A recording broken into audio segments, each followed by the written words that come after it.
Live news, खबर तो पक्की है। नमस्कार, मैं doctor Abhishek Anand, director Narayana cancer centre और डायरेक्टर मेडिकल ऑन्कोलॉजी पारस हॉस्पिटल पटना। आज हम लोग एक बहुत ही इम्पॉर्टेंट टॉपिक पे बात करने के लिए और अवेयरनेस को मैक्सिमम लोग तक पहुंचाने के लिए बुलाए हैं आप लोग सभी को, जो है हेड एंड नेक कैंसर, मुंह का कैंसर।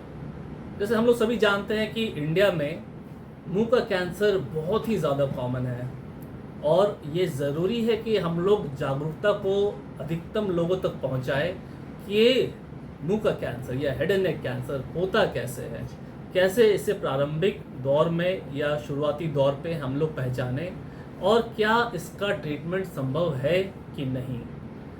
मैं आप लोग के द्वारा मैक्सिमम लोगों तक ये पहुंचाना चाहता हूं, इस न्यूज़ को, इस बात को पहुंचाना चाहता हूं कि हेड एंड नेक कैंसर, मुंह का कैंसर को पूरी तरह से ठीक किया जा सकता है।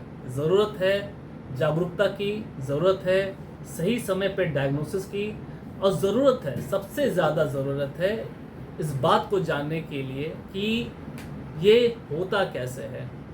और इसका सबसे प्रमुख कारण है तंबाकू। तंबाकू सबसे प्रमुख कारण है हेड एंड नेक कैंसर का। वैसे तो बहुत सारे डिजीज़ से रिलेटेड होता है तंबाकू, इसमें हार्ट का डिजीज़ होता है और भी कई सारे डिजीज़ होते हैं। अगर कैंसर की बात करें तो लंग कैंसर, मुंह का कैंसर, पेट का कैंसर, आप कोई भी कैंसर का नाम ले लें, ज़्यादातर कैंसर में तंबाकू एक प्रमुख कारण होता है। तो इसलिए हम लोग हेड एंड नेक कैंसर के बारे में जागरूकता को फैलाना ये हमारा काम है और तभी हम लोग हेड एंड नेक कैंसर से बच सकते हैं और अगर हो भी गया तो इसे हम लोग पूरी तरह से ठीक कर सकते हैं। तो सबसे पहले बात करेंगे हेड एंड नेक कैंसर का डेटा क्या कहता है।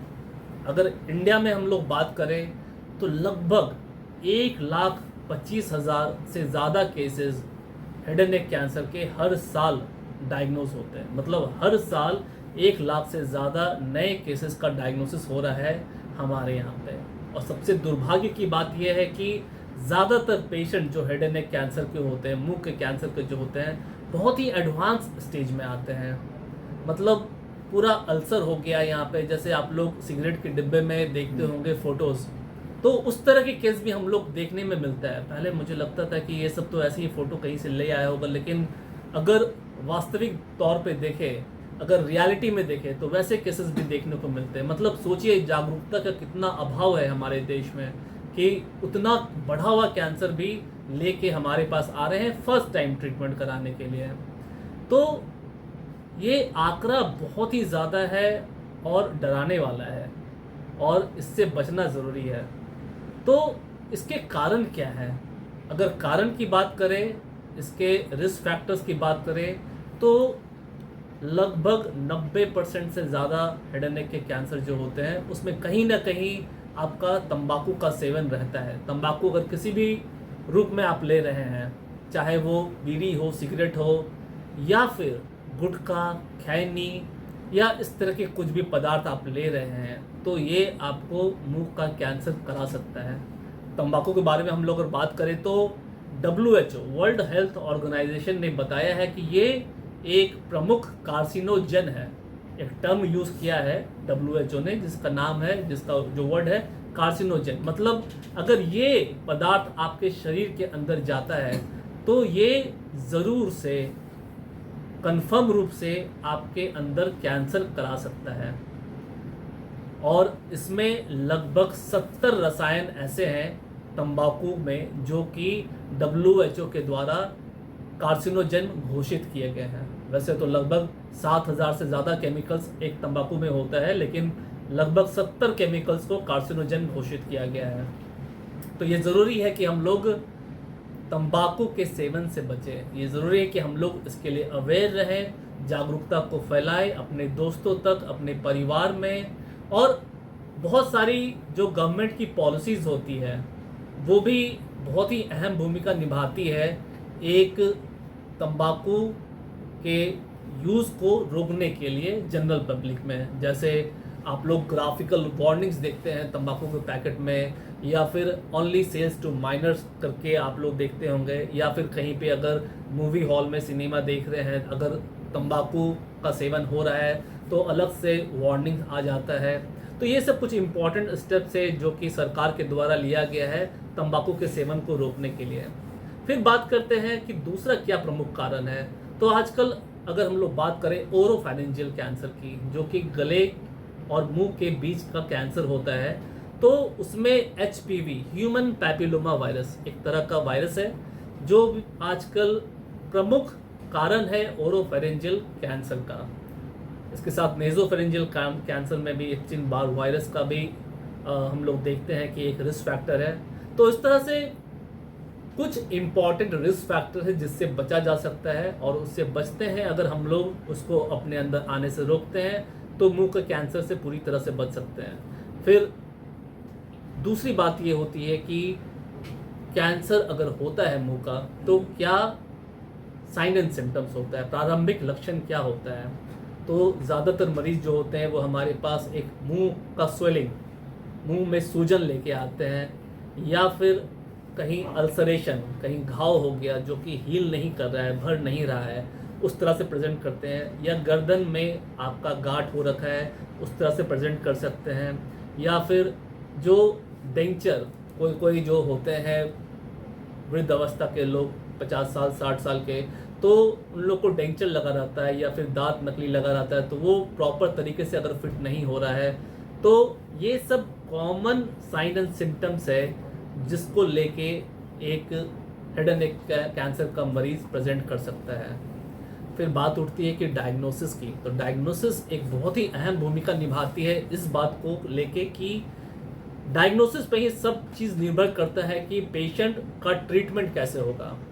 तो बहुत बार हमारे जो पेशेंट्स होते हैं या उनके अटेंडेंट होते हैं, उन लोगों को लगता है कि जांच में ज़्यादा पैसा खर्च करने से कोई मतलब नहीं बनता है, सीधे इलाज शुरू कर देना चाहिए। लेकिन मैं आप लोग के माध्यम से ये बताना चाहता हूँ, मैक्सिमम लोगों तक ये बात पहुँचनी चाहिए कि अगर हम लोग डायग्नोसिस सही तरीके से करते हैं, पूरे अच्छी से जांच करते हैं, पूरे बारीकी से जांच करते हैं, तो हमारा ट्रीटमेंट उतना ही सरल हो जाता है और उतना ही अच्छा ट्रीटमेंट और स्टैंडर्ड ट्रीटमेंट हम लोग मरीज तक पहुंचा सकते हैं। जिसमें ज़रूरी है कि हम लोग एक स्कैनिंग, इमेजिंग करें, जो CT स्कैन हो सकता है, MRI हो सकता है, PET स्कैन हो सकता है, बायोप्सी करें, जिसमें हम लोग टिश्यू को लेके देखते हैं कि वो कैंसर कौन से प्रकार का है। बहुत तरह का कैंसर हो सकता है, जैसे स्क्वैमस सेल कार्सिनोमा हम लोग मैक्सिमम लोगों में देखते हैं। और उसके बाद होता है कि मेटास्टैटिक वर्कअप, अगर लग रहा है कि कुछ एडवांस डिजीज़ है तो लंग में, बोन्स में, लिवर में फैलने का चांस रहता है मुंह के कैंसर का भी, तो उसको इमेजिंग करने के लिए हम लोग पेट स्कैन के द्वारा हम लोग पता कर सकते हैं कि कैंसर कहीं और फैला है कि नहीं फैला हुआ। एक बहुत ही आम धारणा या गलत धारणा या मिथ है कि बायोप्सी करने से कैंसर फैल जाता है, ये बहुत लोगों से मैंने सुना है। तो ये भी मैं बताना चाहता हूँ सबको कि ये धारणा बिल्कुल ही गलत है। अगर आप लोग जानेंगे ही नहीं कि आपका जो डिजीज़ है, जो आपका गांठ है, वो कैंसर है या नहीं, तो हम लोग इलाज कैसे करेंगे। तो इसलिए ये ज़रूरी है कि हम लोग जानें कि आपका बीमारी जो है वो एक कंफर्म कैंसर है, और कंफर्मेशन जो कैंसर का होता है वो हिस्टोपैथोलॉजी के द्वारा ही होता है, जिसके लिए बायोप्सी करना अनिवार्य है। तो बायोप्सी हो गया, इमेजिंग हो गया, मेटास्टैटिक वर्कअप हो गया, इसके माध्यम से हम लोग एक डायग्नोसिस तक पहुंच जाते हैं कि कौन सा कैंसर है मुंह का, कौन सा स्टेज में है, और इसके माध्यम से, इसके सहायता के द्वारा हम लोग प्लान करते हैं ट्रीटमेंट। अगर मुंह के कैंसर का ट्रीटमेंट का बात करें तो सबसे इम्पॉर्टेंट जो पद्धति होती है वो होती है सर्जरी, उसके बाद रेडिएशन थेरेपी, और उसके बाद जो सबसे इम्पॉर्टेंट होती है वो होती है आपका मेडिकल ऑन्कोलॉजी। अगर छोटा गांठ है मुंह में या मुंह से related, head and neck cancer से रिलेटेड, तो उसे सर्जरी करके निकाला जा सकता है। अगर हम लोग सर्जरी की बात करें तो लेटेस्ट टेक्निक्स जो सर्जरी में आ चुकी है, उसके द्वारा अब जो कैंसर सर्जरीज में पहले जो कठिनाई देखने को मिलती थी, मॉर्बिडिटी देखने को मिलती थी, वो काफ़ी कम कर दिया गया है। अब बहुत आसानी तरीके से सर्जरी कर दी जाती है और साथ ही साथ पेशेंट को 2 से 3 दिन में डिस्चार्ज कर दिया जाता है। रिकंस्ट्रक्शन सर्जरी भी एक बहुत ही इम्पॉर्टेंट टूल है या बहुत ही इम्पॉर्टेंट अपना सर्जरी का एक सपोर्टिव केयर है या सपोर्टिव सर्जरी है, जिसके द्वारा हम लोग सर्जरी होने के बाद जो भी डिफेक्ट होता है उसको पूरी तरह से हील कर देते हैं, जिससे कोई भी डिसफिगरमेंट नहीं रहे, मुंह का डिस्टॉर्शन नहीं रहे। मतलब कॉस्मेटिकली भी हम लोग पूरी तरह से कोशिश करते हैं कि पेशेंट पूरी तरह से एक नॉर्मल दिखे। फिर बात उठती है रेडिएशन थेरेपी की। रेडिएशन में लेटेस्ट मशीन्स जैसे लाइनेक मशीन्स हो गया, उसके द्वारा हम लोग रेडिएशन करते हैं और बहुत सारे कैंसर्स ऐसे होते हैं जिसमें सिर्फ रेडिएशन से ही काम हो जाता है। जैसे लैरिंजियल कैंसर, गले के अंदर जो लैरिंग्स होता है जिससे आवाज़ निकलती है, उसका कैंसर, वो आपका सिर्फ रेडिएशन से या रेडिएशन के साथ कोई दवाई देते हैं जिसे कीमोथेरेपी कहते हैं, उसके द्वारा भी हम लोग उसे पूरी तरह से ठीक कर सकते हैं। फिर होता है सबसे इम्पॉर्टेंट पार्ट जो है मेडिकल ऑन्कोलॉजी के पार्ट। तो मैं आपके माध्यम से ये बताना चाहता हूँ अपने श्रोताओं को, जनता को, कि मेडिकल ऑन्कोलॉजी में 3 इम्पॉर्टेंट पार्ट होते हैं। पहला होता है कीमोथेरेपी, दूसरा होता है टारगेट थेरेपी और तीसरा होता है इम्यूनोथेरेपी। इसके अलावा भी कई सारे पार्ट होते हैं, लेकिन मुख्यतः आपको 3 ही सब टाइप्स होते हैं, जिसमें कीमोथेरेपी, टारगेट थेरेपी और इम्यूनोथेरेपी होता है। तो अगर हम लोग हेड एंड नेक कैंसर की बात करें तो तीनों का यूज़ किया जाता है हमारे हेड एंड नेक कैंसर में, जिसमें कीमोथेरेपी हो गया, जैसे अगर रेडिएशन दे रहे हैं तो साथ ही साथ कीमोथेरेपी भी दे सकते हैं। बहुत बड़ा ट्यूमर है, बहुत एडवांस डिजीज में आया तो सिर्फ और सिर्फ कीमोथेरेपी देते हैं। और अगर मान लीजिए कि स्टेज कहीं बढ़ जाता है तो हम लोग उस समय आपका इम्यूनोथेरेपी और टारगेट थेरेपी को यूज़ करके हम लोग उस कैंसर को पूरी तरह से ठीक करने का प्रयास करते हैं। और मैं ये भी बताना चाहता हूँ साथ ही साथ और स्ट्रेस देना चाहता हूँ कि टारगेट थेरेपी और इम्यूनोथेरेपी एक ऐसा टूल है हमारे पास में, ऐसा लेटेस्ट मेडिसिन है हमारे पास में, जिससे हम लोग मैक्सिमम कैंसर को पूरी तरह से ठीक कर सकते हैं। और साथ ही साथ इसका साइड इफ़ेक्ट जो होता है कन्वेंशनल कीमोथेरेपी की तरह नहीं देखने को मिलता है। कोई के पेशेंट तो स्टेज 4 में भी आते हैं हमारे पास में, और कई सारे पेशेंट्स ऐसे हैं जो इम्यूनोथेरेपी और टारगेट थेरेपी से पूरी तरह से ठीक है। जब बाहर दूसरी जगह पे मतलब हिम्मत हार चुका होता है पेशेंट स्टेज 4 कैंसर में, तब उसे हम लोग अगर टारगेट थेरेपी और इम्यूनोथेरेपी देते हैं तो उसमें कई सारे पेशेंट्स ऐसे होते हैं जो पूरी तरह से ठीक हो जाते हैं। तो ये लेटेस्ट टूल है, लेटेस्ट मेडिसिन है, जिसे हम लोग एक साथ प्रिसिजन थेरेपी का नाम देते हैं, और इसके द्वारा हम लोग काफ़ी सारे कैंसर को including head and neck cancer को भी ठीक करते हैं। तो ये कुछ इम्पॉर्टेंट बात हुआ हेड एंड नेक कैंसर के बारे में, जो मैं आपके द्वारा अपने श्रोताओं को, जनता तक पहुंचाना चाहता हूं। चलिए, अपने आपके संस्थान में कोई पेशेंट आते हैं हॉस्पिटल में, कॉस्टली एक्सपेंस कितना आएगा बाकी के हॉस्पिटल से?